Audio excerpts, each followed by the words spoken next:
Hace unos días abordamos el tema de la inclusión en educación en clave de la posición de nuestros estudiantes, de pensar precisamente en esa infraestructura física, en esa infraestructura tecnológica, pero también en el material pedagógico y por supuesto en la capacitación docente que se requiere para lograr finalmente llegar a lo que los objetivos de desarrollo sostenibles en la meta número 4 queremos lograr, y es la educación de calidad. Hoy tenemos un invitado muy especial y es a cambiar la posición de la inclusión, la cual siempre la miramos en clave de precisamente nuestros estudiantes. Hoy tenemos un invitado muy especial y es un docente, el cual desde su experiencia, a partir de haber sido estudiante, de haber vivido la discapacidad como estudiante, hoy está del otro lado. Su experiencia enriquecedora de vivir con un tipo de discapacidad y ser educador. Hoy tenemos la amable compañía del profesor Gabriel. Yo no les voy a hablar mucho de él. Le voy a pedir, profe Gabriel, que nos cuente quién es, cómo ha sido desde el rol del estudiante y a lo largo de la vida contar y los retos y desafíos de tener y realizar un proyecto de vida con una discapacidad y cómo ha sido llegar hasta acá. Ok, Bienvenido. Bueno, ante todo, primero, muchas gracias por la invitación, súper feliz, de verdad. Son muy pocos los espacios en donde las personas en situación de discapacidad tenemos la oportunidad de hablar y de expresarnos y comunicarnos. Entonces, pues a todos ustedes, muchas gracias. Espero que este espacio que ha sido en el que he sido amablemente invitado, sea muy productivo para todos ustedes y que sea un camino muy enriquecedor y que les sirva mucho. Entonces, pues bueno, primero, ¿quién soy yo? Mi nombre es Gabriel Ancísar Ruano Guerrero. Soy oriundo de la hermosa ciudad Señora de la Sabana, soy de Tucarres, Nariño. Yo nací hace 42 años, en 1980, en esta hermosa ciudad. Pues soy eh, hijo de mi señora madre, que se llama Alba Guerrero, ama de casa, y mi padre, Carlos Ruano, que él es abogado. Entonces, digamos que en mi municipio generalmente, hace pues ya 42 años, las condiciones de inclusión eran muy restringidas. Allá, y creo que incluso hasta ahora se ve esta situación en donde si tú naces con una discapacidad, no es que tengas muchas opciones para poderte desarrollar. Entonces yo creo que en ese ejercicio, la labor que hizo mi madre como tal es muy loable, es muy admirable, porque ella desde siempre se hizo la promesa de que ya una vez supo de mi condición, dijo: yo seré tus piernas para siempre. Profe, de esa época de niño, ingresar al sistema escolar, vivir esa experiencia, ¿qué recuerdas tú de esos momentos que hayan sido desafiantes, tensionantes, sin tu mamá? ¿Cómo fue el apoyo de ella? ¿Cómo te recibió ese sistema educativo? Mi madre, ante esa situación, porque ella hizo hasta quinto de primaria, ella dijo: no, o sea, tú tienes que empezar y arrancar, y vamos a empezar. Entonces empezó a hacer gestión con la Secretaría de Educación y las puertas estuvieron cerradas. Lastimosamente, si tengo que decirlo así, fue muy complicado. ¿Qué tipo de gestión? No, la asignación de cupos, la búsqueda de una institución educativa. La mayoría de las instituciones le dijeron en su momento que no estaban en condiciones de poder recibir a una persona en situación de discapacidad, que no sabían qué iba a pasar, que nunca habían tenido un caso en donde un niño hubiese querido formarse, y si lo tenían era con condiciones mentales, pues digamos, inferiores, por decirlo así, o reducidas, y que entonces que no sabían, entonces que no. Y entonces mi madre empezó a buscar. Primero, el tiempo iba pasando, yo alcancé a ingresar en el sistema educativo a los 4 años en preescolar, lo hice. Después de eso, ya para pasar a la escuela fue el complique, porque sucede que yo tuve un proceso a temprana edad de unas intervenciones quirúrgicas en Bogotá y cuando volví yo tenía 5 años, ¿sí? Ok. Entonces en ese lapso, cuando volví, entonces mi mamá me dijo, es tiempo de entrar a la escuela. Sí. No pude ingresar y el tiempo pasó, entonces mi mamá hizo hizo digamos, un proceso y me consiguió una profesora particular. ¿Y a qué edad vuelves al aula, profe?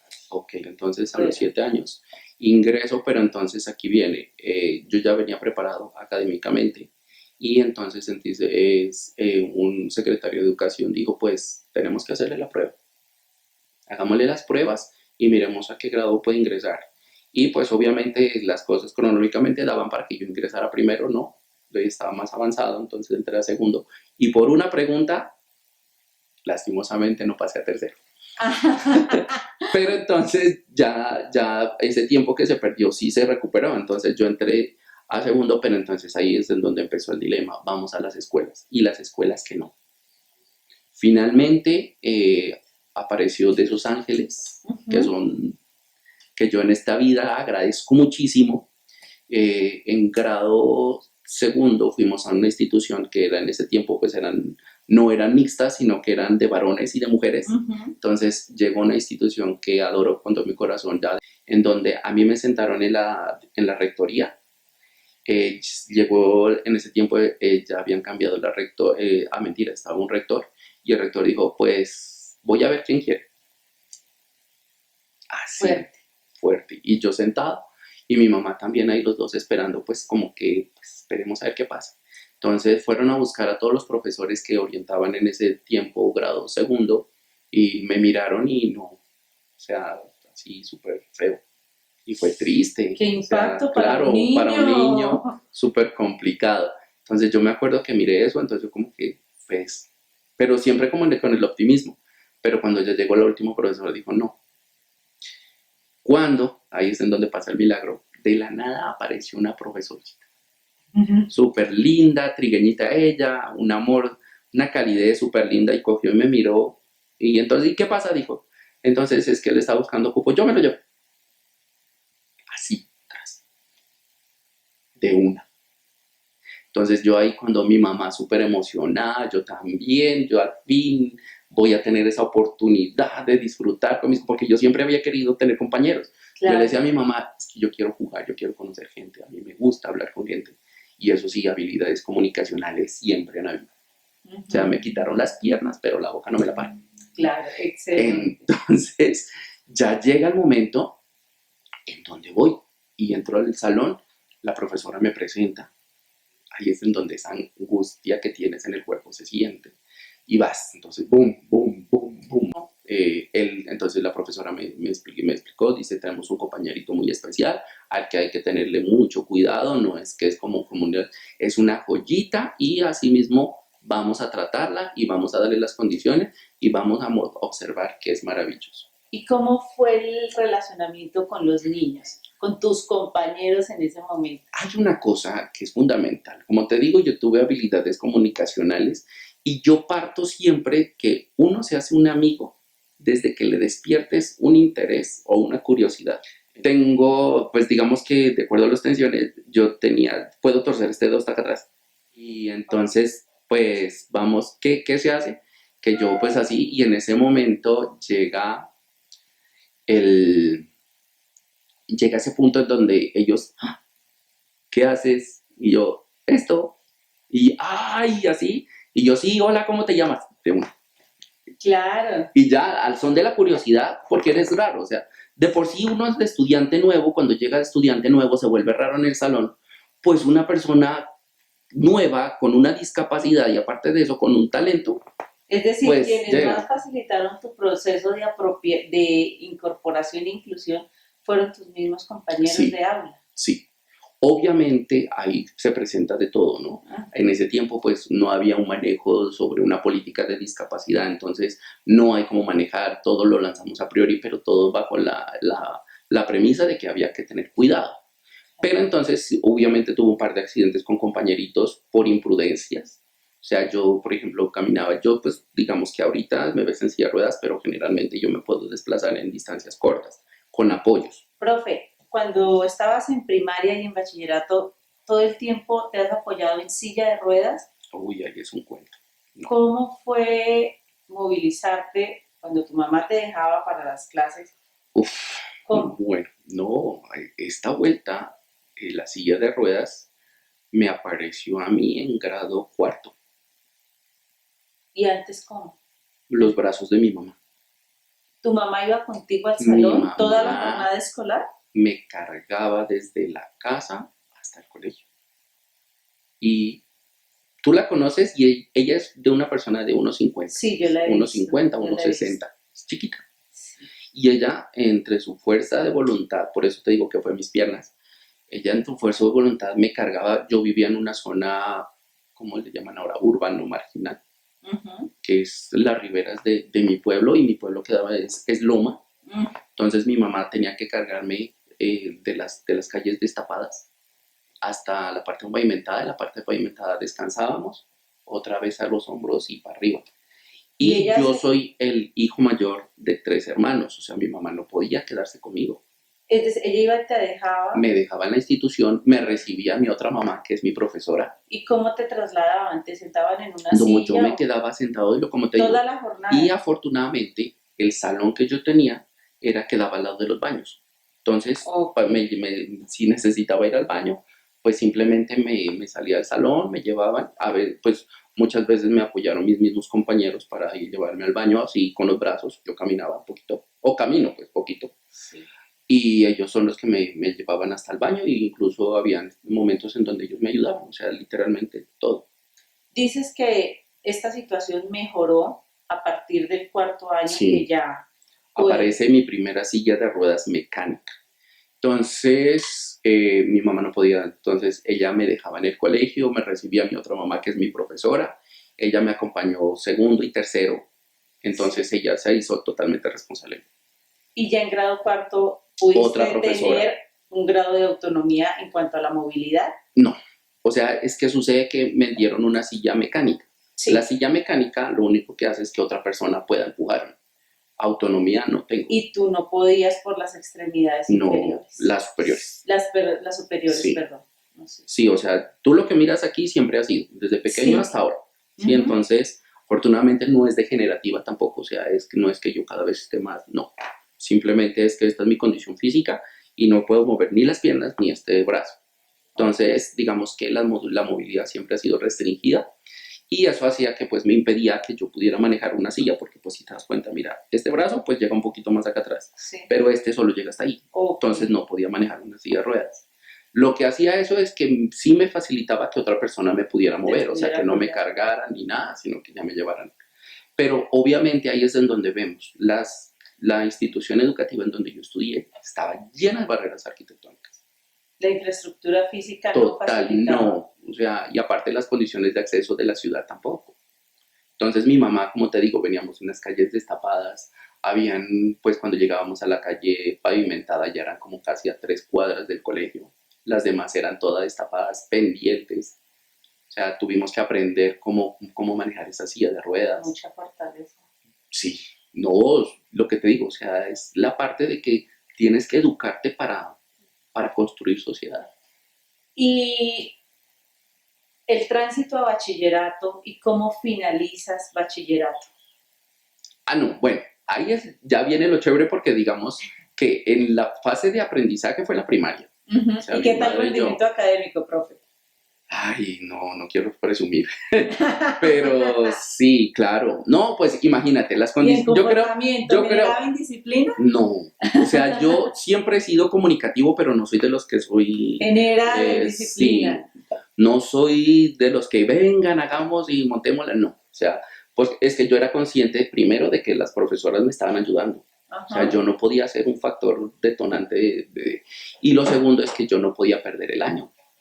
¿Por qué? Porque es que hay un recurso que sí es vital.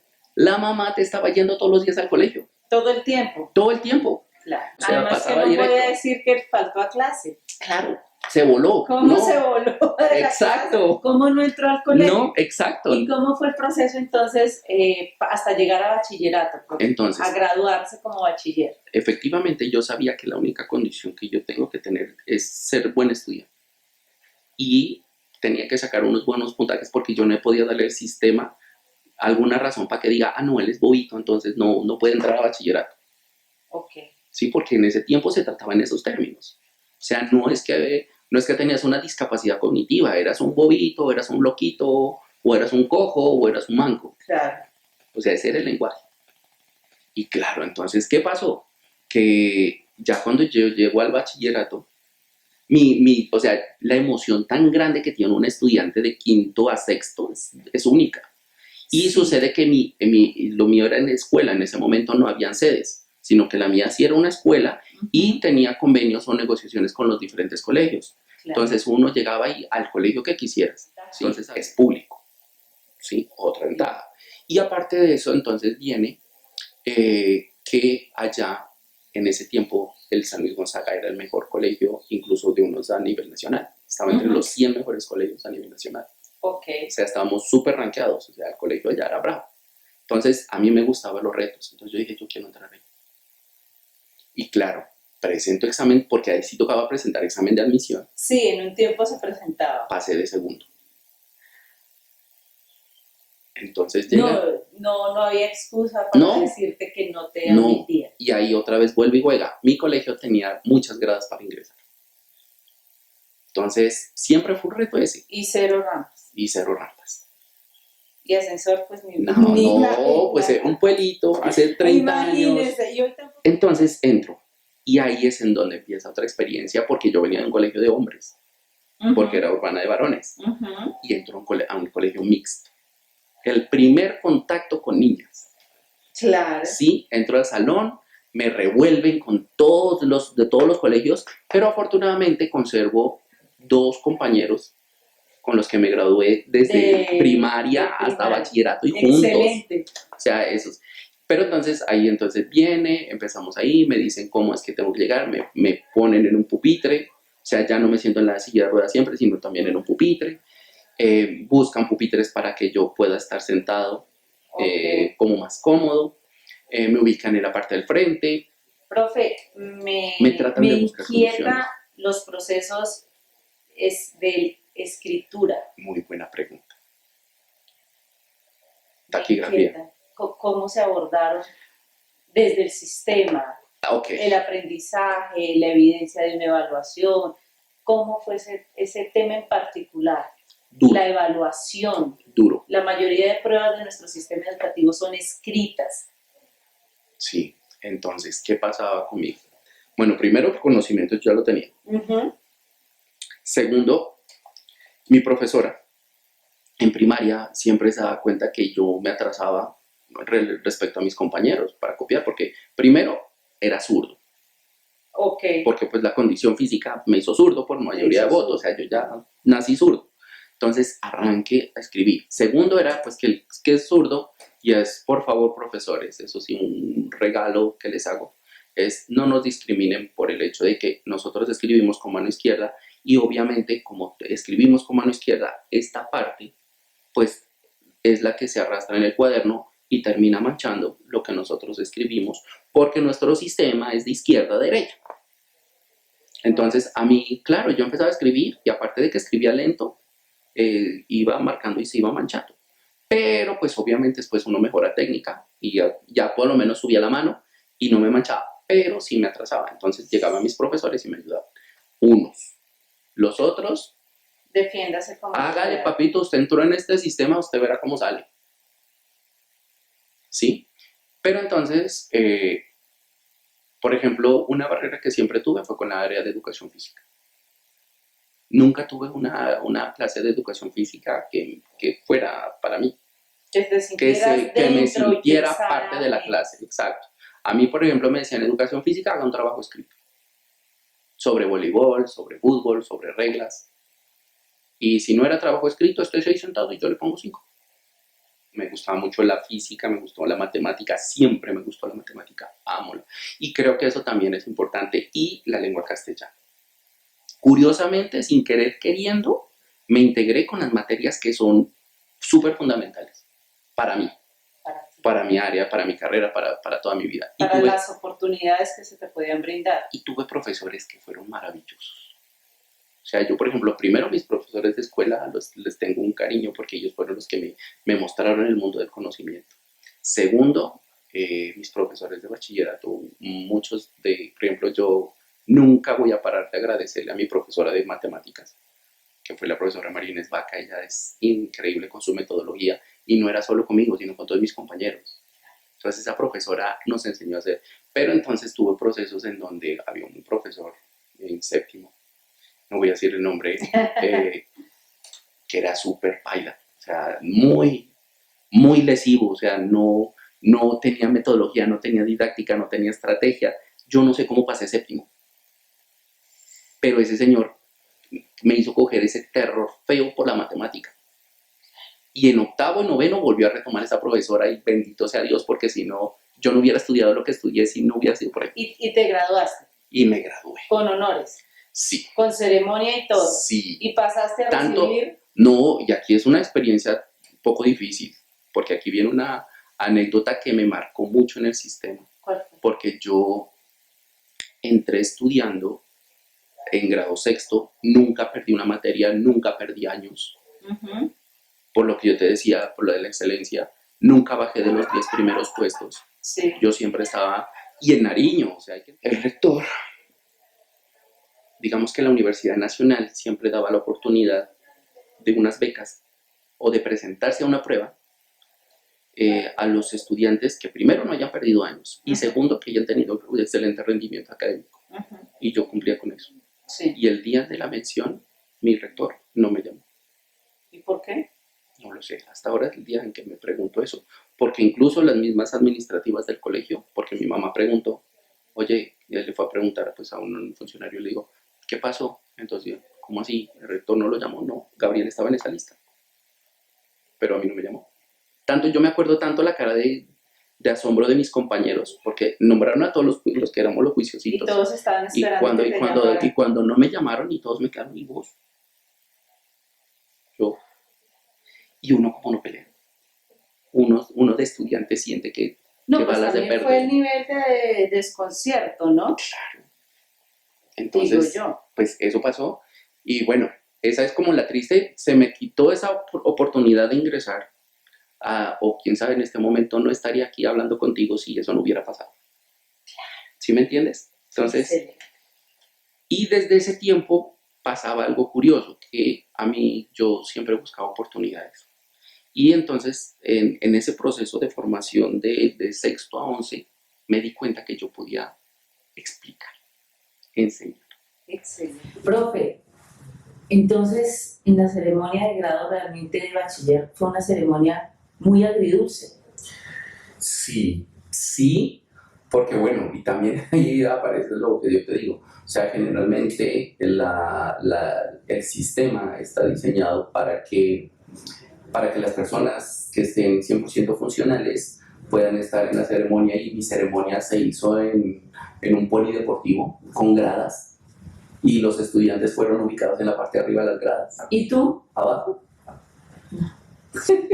Bueno, pero bueno, no importa. Pero mira que ahí pasó algo muy espectacular y que se ha vuelto como una generatriz, o sea, es como muy secuencial.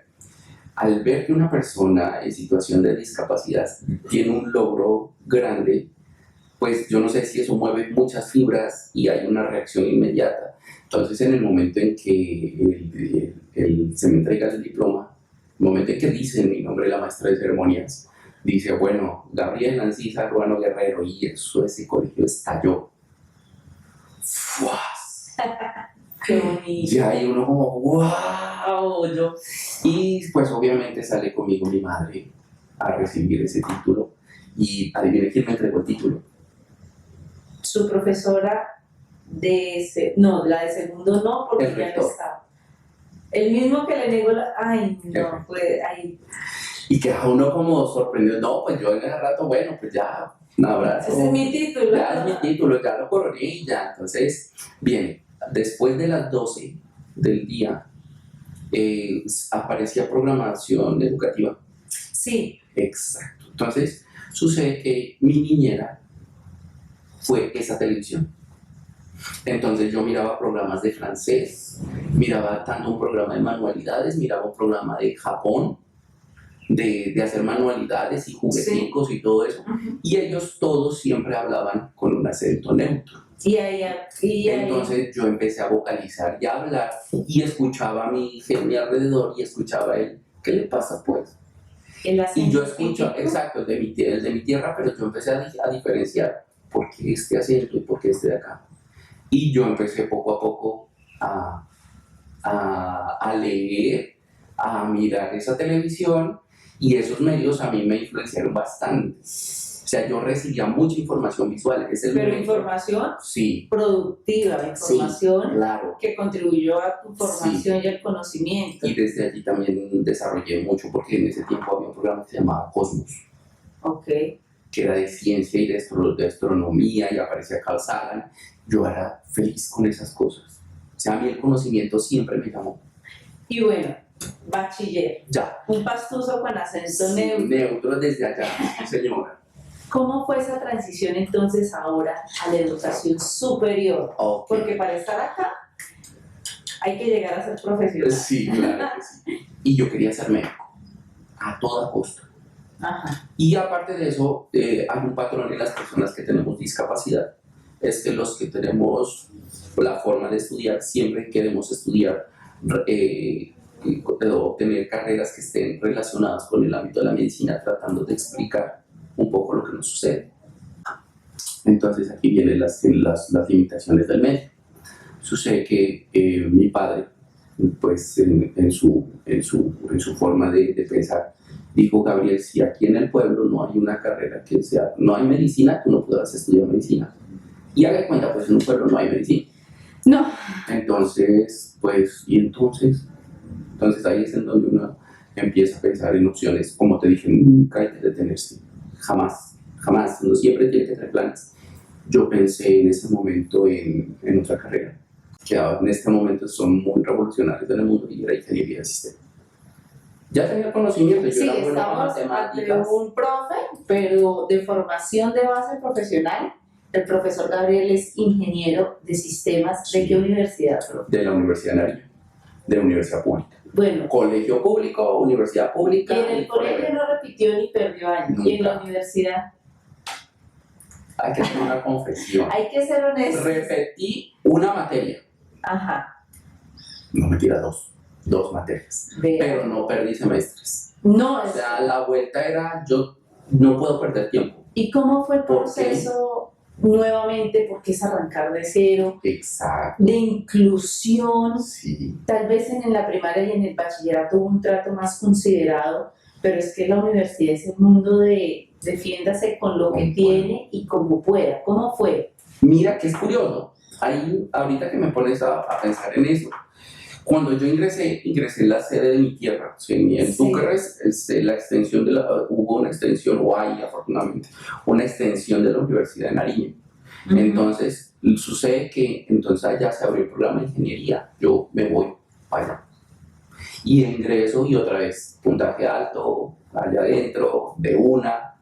Ingreso ya, y es curioso porque lo que tú me dices, pero como era una extensión de la universidad, eran poquitas facultades abiertas allá, programas, para ser exacto, habían poquitos programas, y esos programas iban los profesores allá, y bueno, entonces yo ingreso, y me daban el ciclo básico, que en ingeniería ciclo básico es cuarto semestre, hasta allí. De allí ya viene la profesionalización como tal y la profundización, y esa sí tenías que irte a la ciudad capital. Entonces yo empiezo en el medio allá, y mi padre me dice: pues usted entre, y yo le pago el sueldo. O sea, mi mamá y mi papá se separaron, pero mi papá siempre estuvo apoyándonos en la parte de educarnos. ¿Sí? Pues sí, digamos eso. Y obviamente yo no podía perder. ¿Y qué pasó? Tú terminaste el cuarto semestre. Y ahí viene el reto para mí. ¿Y qué pasó? Viene el reto porque mi papá, ya le digo: papá, ya acabé acá. Y la formación continúa en Pasto. ¿Y entonces? Ahí empieza otro episodio en donde nosotros somos una familia nuclear, digamos, mi mamá, mis hermanos y yo éramos todos unidos. Llega el momento en donde mis hermanos están estudiando ya bachillerato en el colegio. Porque eres el hermano mayor. Yo soy el mayor. el ejemplo y obviamente, ¿qué hacemos? Pues lo que le digo a mi mamá es, bueno, ¿qué vamos a hacer? Mi papá dice, pues toque irse para Pasto, ustedes tienen que irse para Pasto. ¿Y ustedes quiénes? Mi ¿Todos mamá, o tu mamá y tú con los mis- hermanos? sí, ¿Cómo fue eso? es duro, sí. Entonces, ante esa situación, pues, ¿qué tenemos que hacer? Cambio de lugar. Nos vamos, tenemos que ir buscar la forma, con los poquitos ingresos que había, mi papá nos ayudó a buscar una casa muy modesta, en donde pues cabíamos nosotros, así, los que, pues mi mamá y nos Que separaron. tú lograras la profesionalización fue un proyecto de familia. Sí, sí, con sacrificio de todos. Pero, pucha, eso ¿Y fue usted muy perdió duro. materias, profe?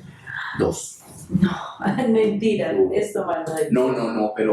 Pero por lo mismo perdí las materias, pero hice por nivelarlas en el semestre. Todo. Finalmente te graduaste, ¿a qué edad, profe? Ven, ahí es en donde viene un proceso que también quiero hacer énfasis, es que la universidad tampoco estaba diseñada para discapacidad. Y fue muy complicado, fueron muchos retos. Tuve que cambiar de silla de ruedas, cambié a un modelo artesanal de un triciclo. Fue una mala decisión, pero era nuestro afán por tratar de generar esa independencia de la que tú me hablas. Y no solamente en temas de no estar preparado en infraestructura física, el tema de la aplicación de las pruebas, Sí, el tema de la presentación de los exámenes. total, todo. En Colombia tenemos unas pruebas estandarizadas que hacen parte del sistema de evaluación nacional, que las aplica como entidad adscrita al Ministerio de Educación, el ICFES. Sí. ¿Cómo es presentar una prueba, saber, ya sea en 11, que antes se llamaba... la ICFES. La ICFES, antes se llamaba ICFES, Sí, ahora se es la llama Saber. Saber. Y la Y saber. ahora el ECAES. Creo que a Y usted el no le ECAES. tocó el ECAES. Sí, ¿A usted le tocó el el ECAES? primero. Ah, ¿cómo fue? Entonces, viene, bueno, lo que te digo primero, pues es que esa parte fue complicada porque primero me entregaron a mí un cuadernillo que era doblado, desplegado. Eso, una es sábana la que se sábana. despliega. Y obviamente, imagínate yo con estas manos. Y entonces... No había forma de que me ayude porque no nombraron nada, o sea... Y además el diligenciamiento, Sí. o sea, usted cómo... Entonces yo era así, con mañita doblarlo y échale a responder. O sea, presentaste la prueba, Y me fue bien. estamos hablando... 1997. O sea, presentaste la prueba como si no Como si no tuviera una tuvieras la discapacidad. discapacidad. Y pasé, en ese tiempo se calificaba de 0 a 400, saqué 313. Pasé de los 300, que era el estándar bueno para acceder a una No, y buena con todas... educación. No, el tema es impresionante. Y en la universidad, profe. En la universidad, bueno, ya tenía mayor destreza para escribir porque la práctica del maestro. También, obviamente, ya manejaba computadores. Entonces, yo creo que ahí se facilitó un poquito. El acceso era el berraco. El tema de la... El acceso. La biblioteca quedaba en unas gradas. ¿Y cómo hacían? Compañero, ayúdeme. Mis compadres. Gabriel, ¿para dónde va? Venga, ¿Dónde vamos, beca? Y sí, es que ahí funcionan las competencias sociales, sí, las comunicativas son fundamentales, el desarrollo de vínculos con tus compañeros, o sea, el mostrar eso. Yo ahorita en este momento puedo agradecerle a mis 2 mejores amigos. Profe, te graduaste de la universidad, con honores, supongo. Sí. ¿Y sí, cómo sí. fue la experiencia de ese grado? ¿Hubo un poquito más de inclusión? ¿Cómo No, fue? También igual. 6, 7 para años Ninfo- después seguimos... Para Ninfo, o sea, me acuerdo en el auditorio de la Universidad Nacional, también gradas, y es un auditorio hacia abajo, pero hay una palestra con gradas. ¿Y tú dónde estabas? Entonces, no, allí sí me ubicaron junto con los de ingeniería, Ajá. pero mientras me llegaba el título, yo tuve que esperar y decirles a todo el mundo, esperen hasta que yo llegue para recibir. Pero pasó lo mismo que en el colegio. Y todo estalló y la gente lloraba y muy emocionado. Y bueno, ya profesional, Viene Gabriel, la vuelta. ingeniero de sistemas. 1900, eso fue 2007. ¿Cómo llegó un ingeniero de sistemas con una discapacidad de movilidad, tanto de sus extremidades inferiores, sus extremidades superiores, a estar dentro del sector público educativo? Bueno, entonces, ya me graduó de la universidad y uno de universitario piensa que tienes todo ya ganado. O sea, que las empresas te van a llegar y van a decir, venga para acá. Profe, y ahí viene la realización como profesional, pero el aterrizaje forzoso en la realidad. Claro. ¿Cómo fue? Pues imagínate, me graduó, me hiciste una pregunta, desde que me gradué hasta que ingresé al sistema. ¿Cómo llegaste hasta acá?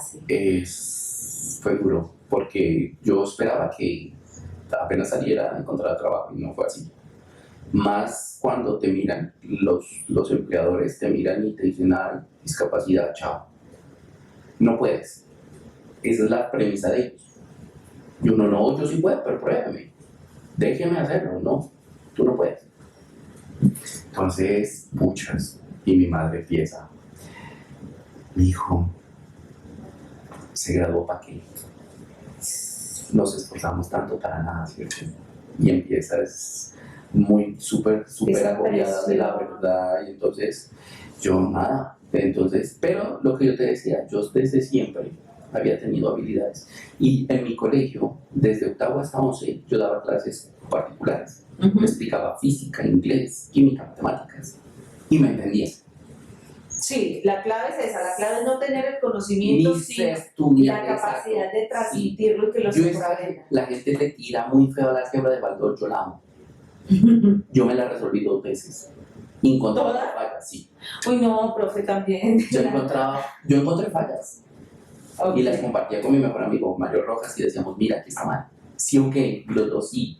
Entonces, vamos a ver con el profesor, efectivamente está mal. Bueno, profes de matemáticas. Y entonces, cualquier consulta. Y me llegaban mis estudiantes, mis aprendices, la gente me decía, usted entendió, ¿cierto? Sí, ayúdeme. Pero yo no le hago la tarea, Alex. Claro. Entonces, yo me empecé a explicar cuando vimos que el mercado laboral no era tan agradable, empiezo a pensar en mi otra opción, mi otra habilidad, que era explicar. Exacto. Y entonces pasa algo que es maravilloso. O sea, yo en este momento ya estando en el sistema, yo sí veo que hay muchas debilidades de los que somos profesionales no licenciados. Y eso es una realidad que la tenemos que decir y no tenemos que ser tampoco decir que, no, como yo soy profesional, yo soy mal. No, tenemos que tener una humildad, es grande. Nosotros, yo entré al sistema con muchas debilidades profesionales en cuanto a mi capacidad de formación pedagógica. Ok.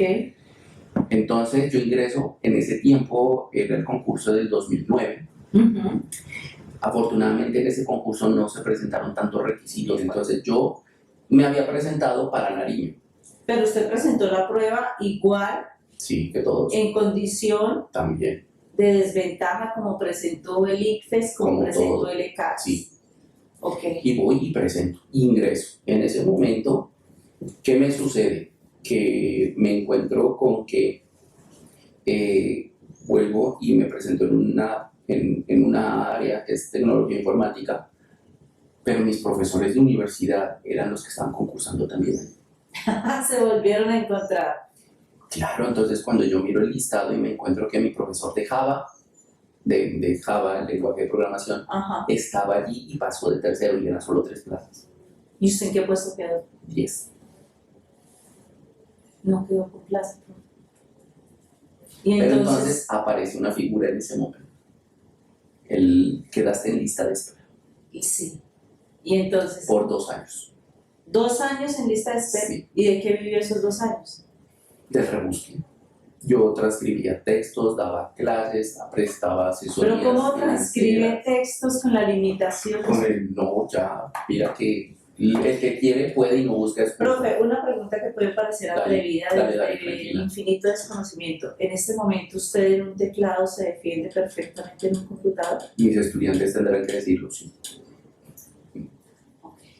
Sí, claro. Yo trabajo soy ingeniero de sistemas, soy profesor de tecnología. El que no sea profesor de ingeniería. No creería que. Trabajaría con dictadores, pero no, yo trabajo con mis manos. Y sí, y le hago. Y 2 años en el rebusque. 2 años en el rebusque. Y sucede que entonces en ese momento empiezan a llegar a mi correo las ofertas de diferentes secretarías de educación nacional. Empezó arriba, en Cartagena. Costa Caribe. Cartagena, Bucaramanga, Barranquilla, que también me acuerdo Atlántico, Magdalena, y yo, está allá. Y yo, no. Y empecé, entonces dije, no, sigamos esperando. Entonces ya bajó un poquito más, Bogotá, Cali, que me acuerdo tanto, Tolima, Chocó. Bueno, No ya, me sirve, pero no me sirve porque yo me tendría que trasladar y otra vez otro traslado de eso no soporto. O sea, yo tengo que esperar aquí en Nariño.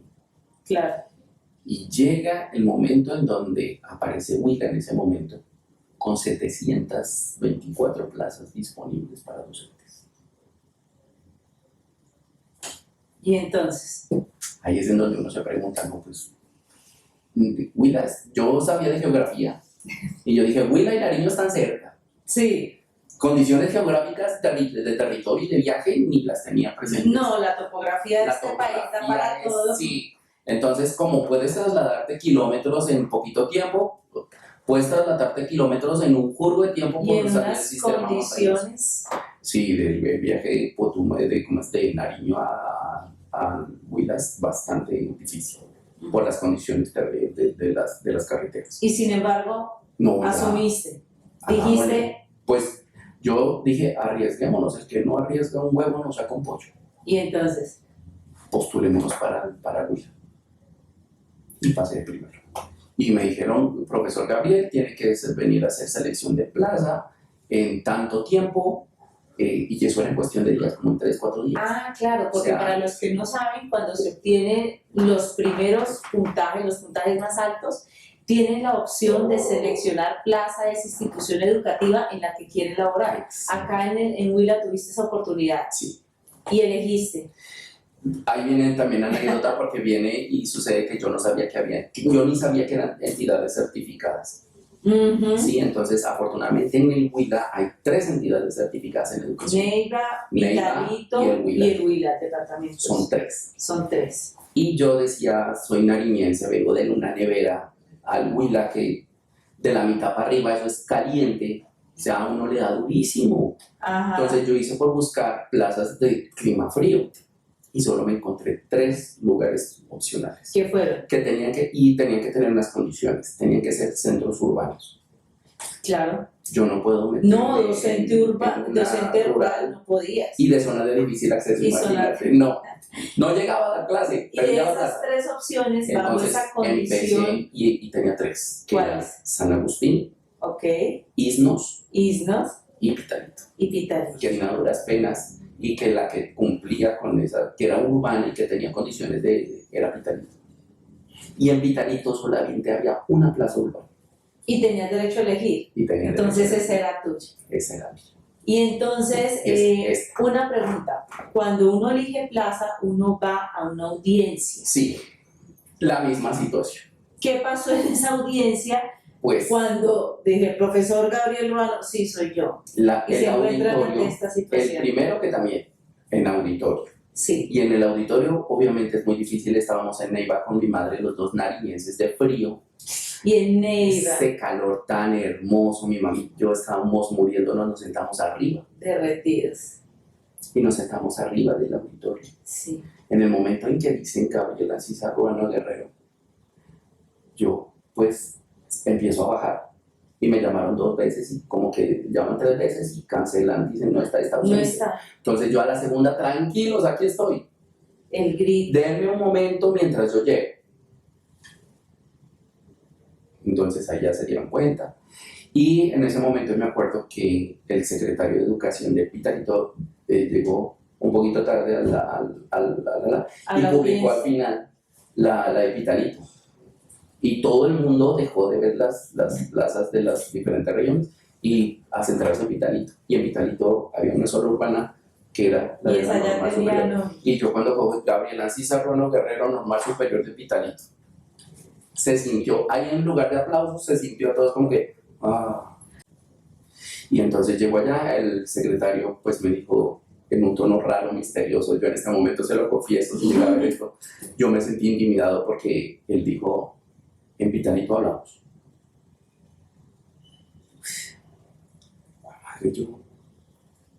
Yo me imaginé de todo. No, pues con esa Porque frase, con esa frase que, yo, sí, que históricamente nunca ha sido exacto, para no es como para decirle, wow, ese me sí, espera algo muy bueno. Exacto, no.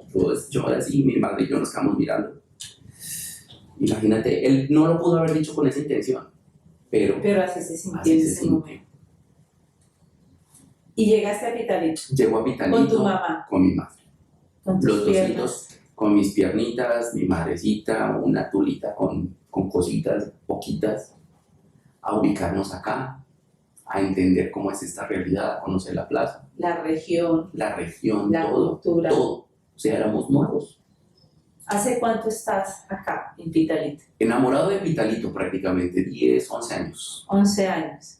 ¿Y cómo fue el proceso de llegar a la escuela normal? Porque uno dice, bueno, el profesor nuevo, el profesor nuevo. Sí. No, mira que ahí pasó ¿Cómo algo muy fue, bonito. ¿Cómo fue ese primer relacionamiento con los compañeros? Porque fíjate Chévere. que vamos en un trasegar Sí. desde estudiante hasta que ya vuelves al sistema educativo, pero ya no como estudiante, sino como maestro. Es genial. Mira que afortunadamente yo en ese tiempo llego a la puerta. Yo me acuerdo que yo iba entrando. ¿Qué necesita papá? Dijo. Es súper hermosa. Y entonces yo estoy buscando al rector. Le digo, yo ahorita vengo a trabajar acá. ¿En serio? Me dice, sí. Pues venga, sígame. Entonces con mi madre y yo fuimos detrás de ella caminando porque todavía esta cosa todavía no estaba. Ok. Fuimos caminando y ya llegamos a la rectoría y entonces sorpresas que te da la vida. Primero me encontré que mi rector en ese tiempo era nariñense. Ah, bueno. Sí, un aliciente. Entonces él me entendía el hablado, las palabras, los paisanos. Y curiosamente el secretario de Educación de la FARACE era también nariñense. Bueno. ¿Ya? Entonces ya cuando ya llego acá, lo conozco, ya señor rector, ningún problema. O sea, me gustó tanto porque él llegó y bienvenido. Esta es la institución educativa normal superior. Tenemos esta plaza disponible, tú te entras a trabajar acá. Yo en ese momento entro como ingeniero, no tenía la especialización en pedagogía ni la formación didáctica pedagógica que en este momento tengo.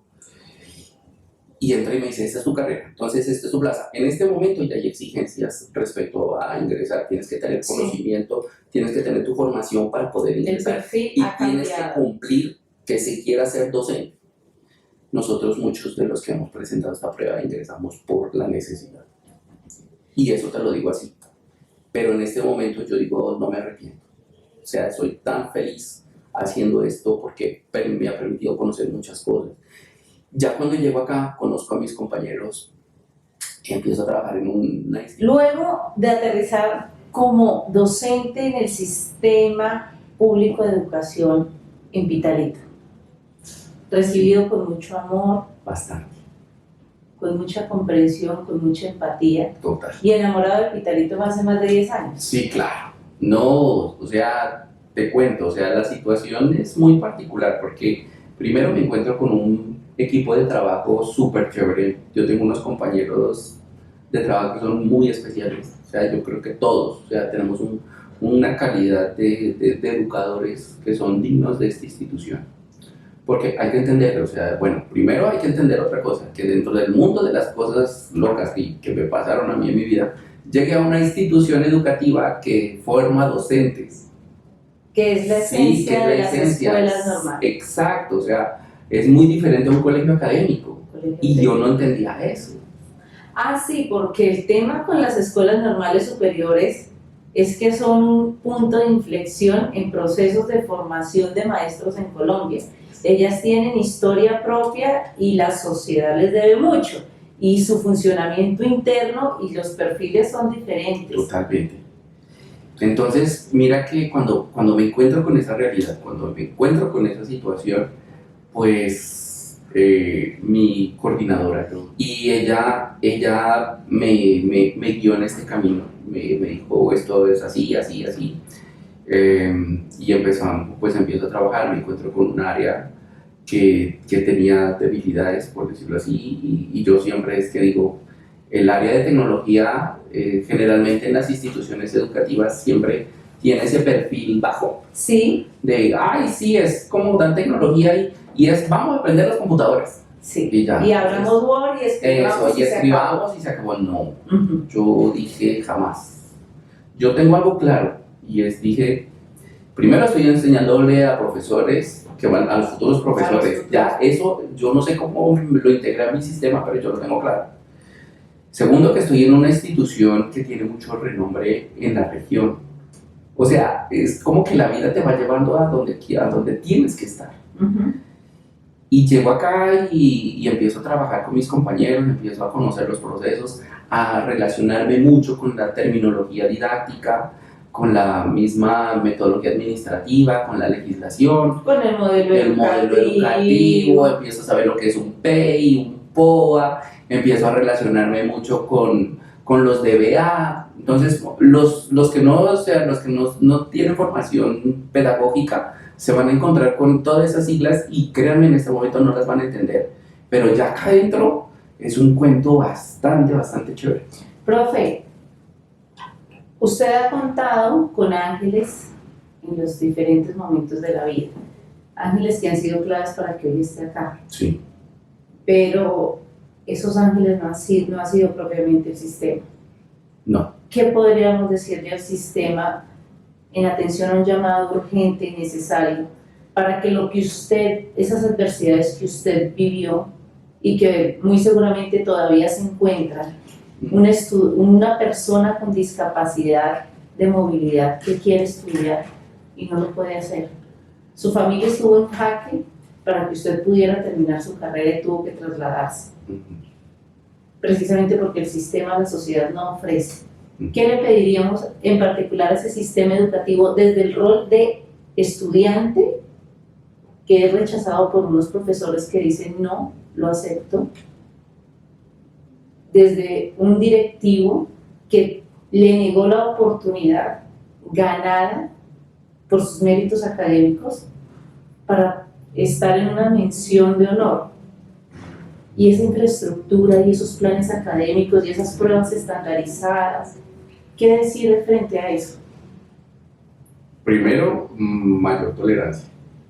Segundo, un poquito de empatía. Sí, yo creo que la empatía es fundamental, es saberse poner en los zapatos de uno. Y tercero es manejar muy bien el lenguaje, mucho cuidado con el lenguaje y sobre todo las oportunidades. O sea, el conceder oportunidades es un tema bien difícil. Si de por sí concederle oportunidades a las personas que son funcionales en su totalidad es complicado, el lenguaje que han manejado con las personas que tenemos una discapacidad es mucho más excluyente. O sea, nosotros, sí, como te digo, o sea, si no nos, o sea, yo siempre he dicho que a una persona que tiene una discapacidad física le toca sobrecalificarse para poder acceder a las oportunidades que una persona funcional en su 100% las presenta con mayor facilidad. No estoy diciendo que sean sencillas, y en eso sí quiero... Y en ese trasegar y en esas claves y en el profundo enamoramiento en el que vive por Pitalito, por las oportunidades, este episodio en especial lo estamos grabando precisamente en su sitio de trabajo, pero su sitio de trabajo es toda una institución educativa. Pero en el tema micro, en el lugar consentido para usted. Este lugar ha sido construido para usted. ¿Qué es crítica? Donde además nos dijo, debemos grabar acá. ¿Qué es crítica? ¿Qué es este espacio para usted? ¿Cómo nació? ¿Y qué le aporta crítica o qué papel ocupa en la vida de la escuela normal? Uy, esas son muchas preguntas, ok. ¿Qué es crítica? Vamos arrancando. Crítica es el resultado de un proceso hecho con un compañero. Empezamos a mirar que la malla tenía unos alcances y empezamos también a reestructurarla. ¿Y nació Crítica? Y nace el Centro de Recursos Informáticos y Tecnológicos para la Innovación, la Creatividad y el Conocimiento. Esto en realidad es una sigla. Es un acrónimo. Es un acrónimo, perdón. Sí. Surgido de los dos profesores de tecnología, que no sabía que estaban en un mismo enfoque, sí, y tenían todo. Sí. Entonces empezamos los dos y empezamos a decir, bueno, ¿y qué hacemos? No, pues empecemos a ver si generamos un canal en YouTube, pues por diferentes puertas, tocar diferentes elementos. Este set es nuevo, o sea, esto es lo último. Cuando empezamos como todo negocio, con las manitos y él y yo, y haciéndolo en extratiempo, trabajando jornadas aparte, instalando programas en la casa, recogiendo el material acá. No teníamos tampoco conocimiento sobre legislación en didáctica, ni tampoco legislación en producción audiovisual que involucre niños. O sea, todo ese cuento fue así, pero fue la gana. Nos pudo más la gana. ¿Cuánto lleva Crítica? 13 años. 13 años. Casi el tiempo que yo... Ay, no, mentira. Perdóname, me emocioné. No, lleva Crítica, 10 años. Casi el mismo tiempo que lleva usted. Sí, porque es que yo te dije que una de las cosas que yo había fijado era que tecnología dejase de verse como la materia rellenito, que hay que darla porque la piden. No, o sea, nosotros sabemos que somos fundamental, porque así está en la Ley General de Educación, Tecnología Informática es un área fundamental y transversal. O sea, tenemos esa doble calidad, o sea, ese doble nombramiento. Y tiene que estar en el currículo desde siempre, desde sexto a 11. El preescolar se aborda hasta el último. En este caso, las normales tienen 2 grados más hasta ese grado. Finalmente llega en el año 2015. Sí, 2015 fuimos nombrados por primera vez como una experiencia significativa a nivel del municipio, nos dieron unos recursos. Profe, increíble historia y por supuesto admirable desde su fortaleza, desde el apoyo de la familia, desde esos amigos sinceros que ha encontrado en el camino, desde llegar a encontrar un equipo de colaboradores y de profesionales empáticos con su discapacidad, pero muy demandantes de sus capacidades para poder mejorar. Yo creo que Crítica es un proyecto del cual usted se debe sentir muy orgulloso, pero en sí orgulloso de su vida misma. Le agradecemos muchísimo haber compartido la experiencia, poder generar procesos de sensibilidad, de mirar la discapacidad desde los dos ámbitos, desde el educador y desde el educando. Gracias a ustedes que nos siguen episodio tras episodio en Educación en Altavoz, al conocer historias que giran precisamente alrededor de la educación y que no buscan más que generar sensibilización, empatía, como lo pedía el profesor Gabriel, y que cada uno desde nuestro rol precisamente aportemos para hacer la educación un proceso de mejor calidad.